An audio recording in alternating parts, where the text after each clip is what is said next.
la escritora Lenia Poniatowska y en particular al público en general, quisiera saber, usted como presidente, ¿qué es México para usted y en consecuencia quiénes son las y los mexicanos con base en esta cita y en lo que comentó usted de regalar esta obra escrita para todos nosotros? Gracias, presidente.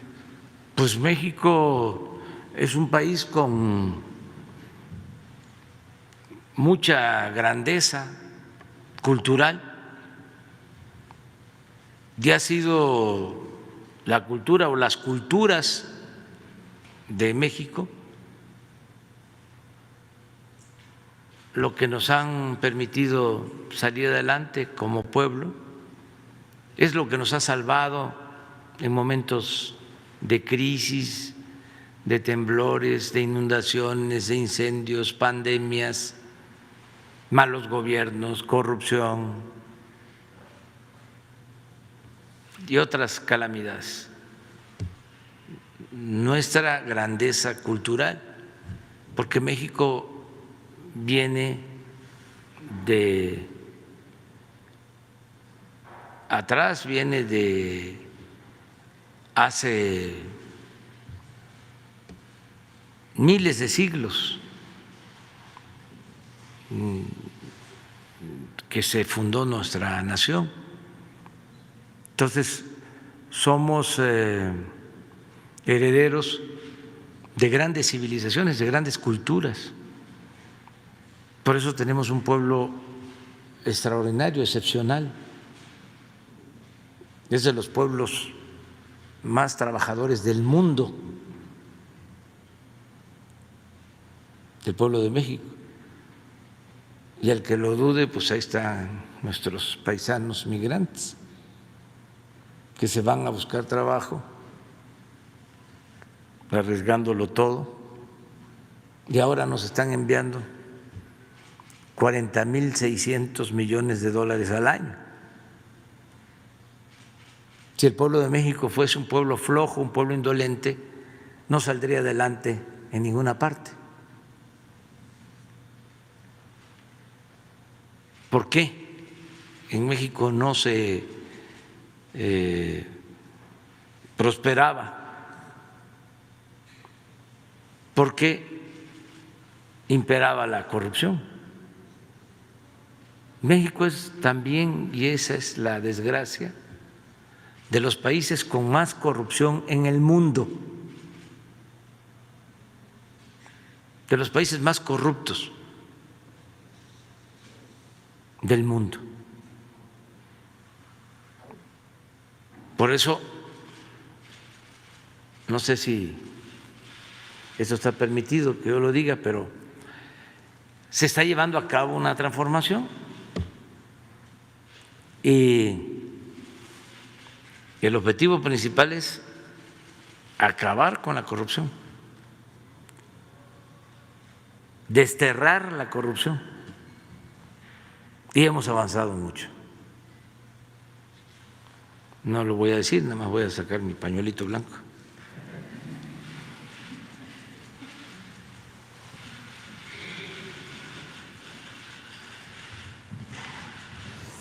Entonces, los corruptos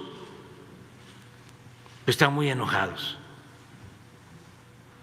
Eso sí lo puedo decir, ¿verdad? Porque estaban acostumbrados a robar, a medrar. Y entonces ese es su enojo.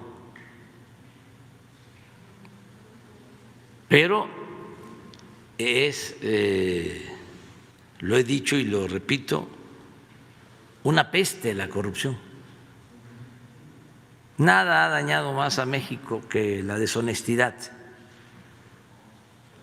de gobernantes y de las cúpulas del poder económico y político. Nada, nada, nada, nada, nada. Eso es lo que ha dado al traste con todo. Esa es la causa principal de la desigualdad económica, social, de la violencia. Ese es el principal problema, la corrupción. Entonces, esos libros que se van a distribuir tienen ese propósito, el que no nos olvidemos de dónde venimos, porque la historia, decía Cicerón, es la maestra de la vida. Quien no sabe de dónde viene difícilmente va a saber hacia dónde va. En la imposición del modelo neoliberal se buscó desaparecer la historia. Se habló del fin de la historia. Y nosotros tenemos que regresar al conocimiento de la historia, del civismo, de la ética, de la filosofía, del humanismo, para contrarrestar todo el afán de lucro, el individualismo, el aspiracionismo, desde luego el clasismo, el racismo, la discriminación.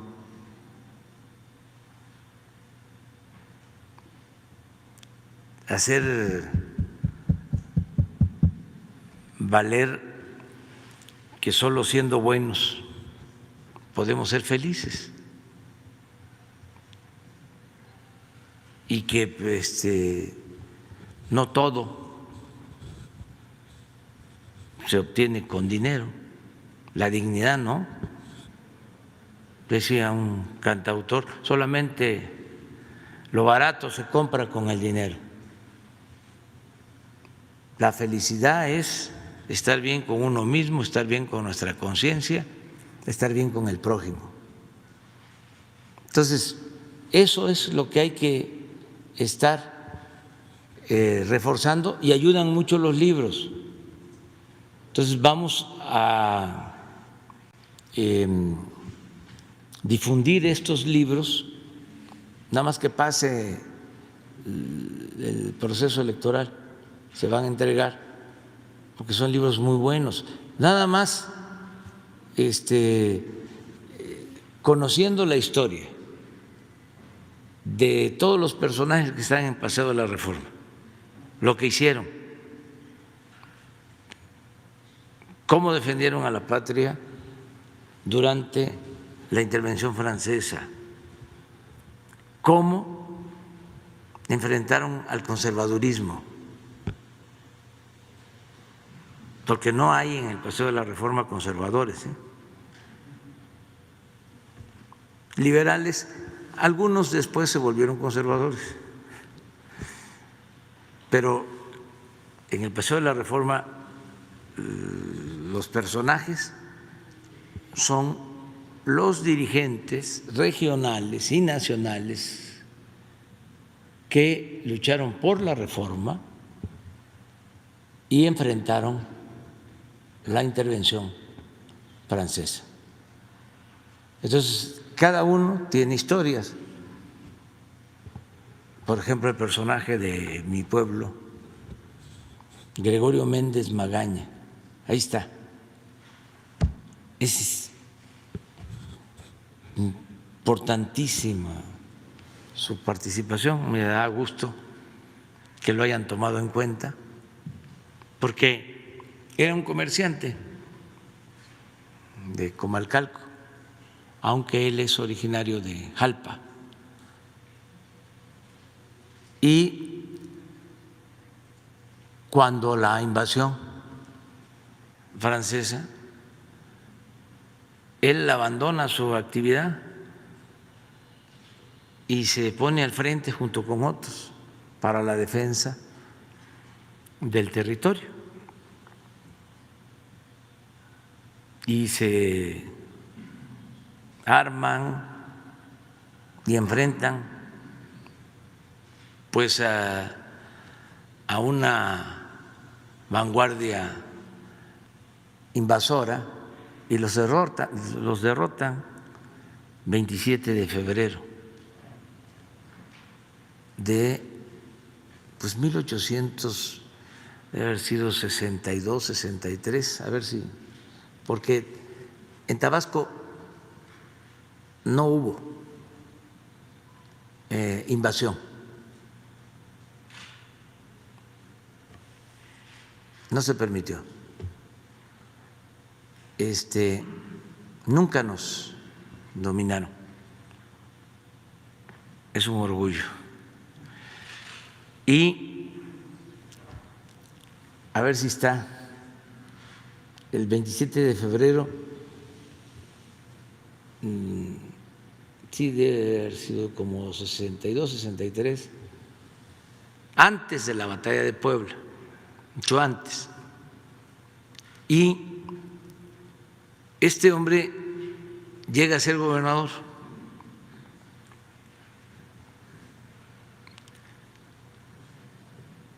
Y luego, cuando se triunfa,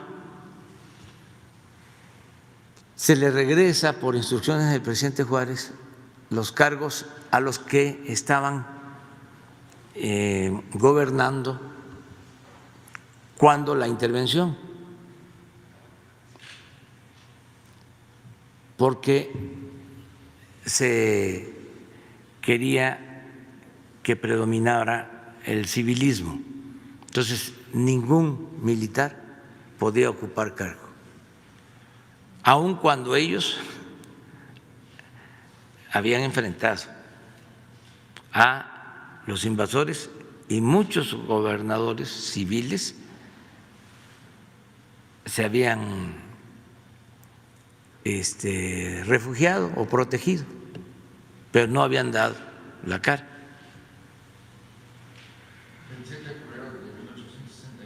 64. Entonces,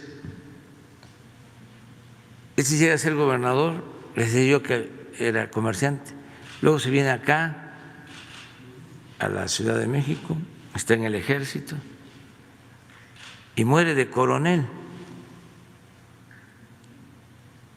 Nunca lo ascendieron a general. Y cuando muere, sus familiares no tenían ni para enterrarlo.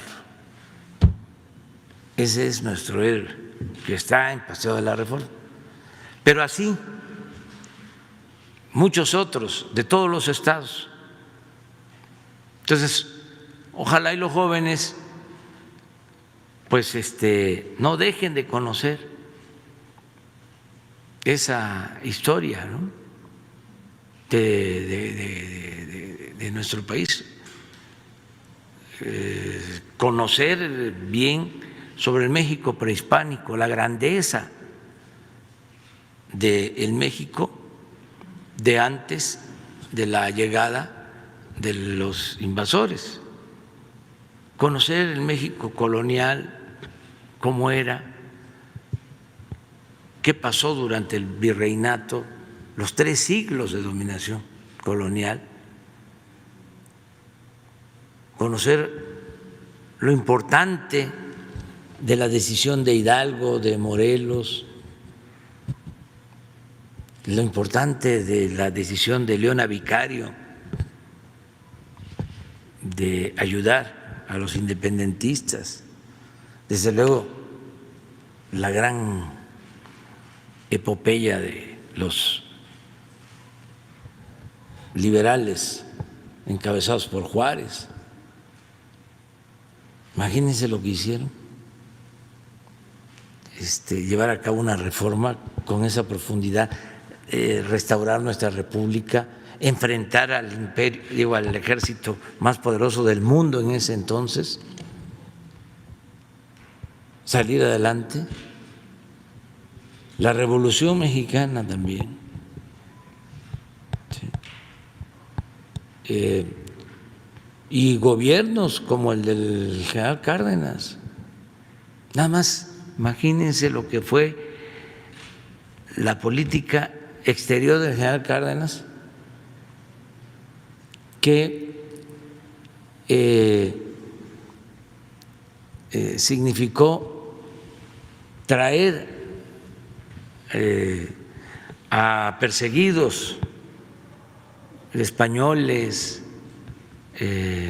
israelitas o de la comunidad judía,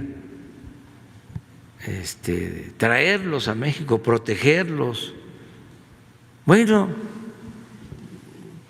traer a Trotsky, nadie lo quería, porque le temían a Stalin y el general. El único país, no lo aceptaban en ninguna parte. Y el general le da asilo. Eso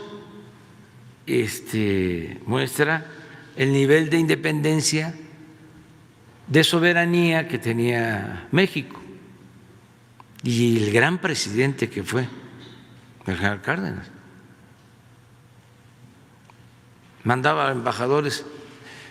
Hay una carta que leí hace poco sobre una instrucción a un embajador que teníamos, creo que no era España, era en Francia. No, pero no Gilberto Bosque, otro embajador.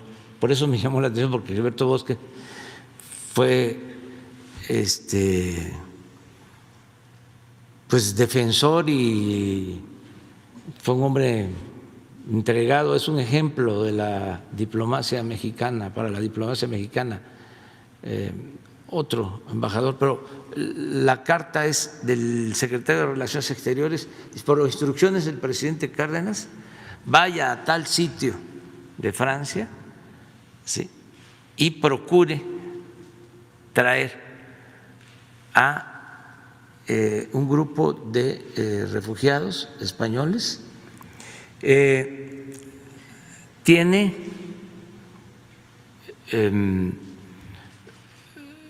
todo el respaldo del gobierno de la República de México y todo el dinero que se requiera para llevar a cabo su misión.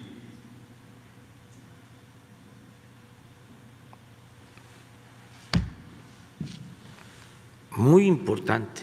Entonces, ¿qué cosa es México? Pues es todo eso. Entonces, claro que no es esto último, ¿no? Saqueos, ¿no?, desconocimiento de la historia, aviones de lujo,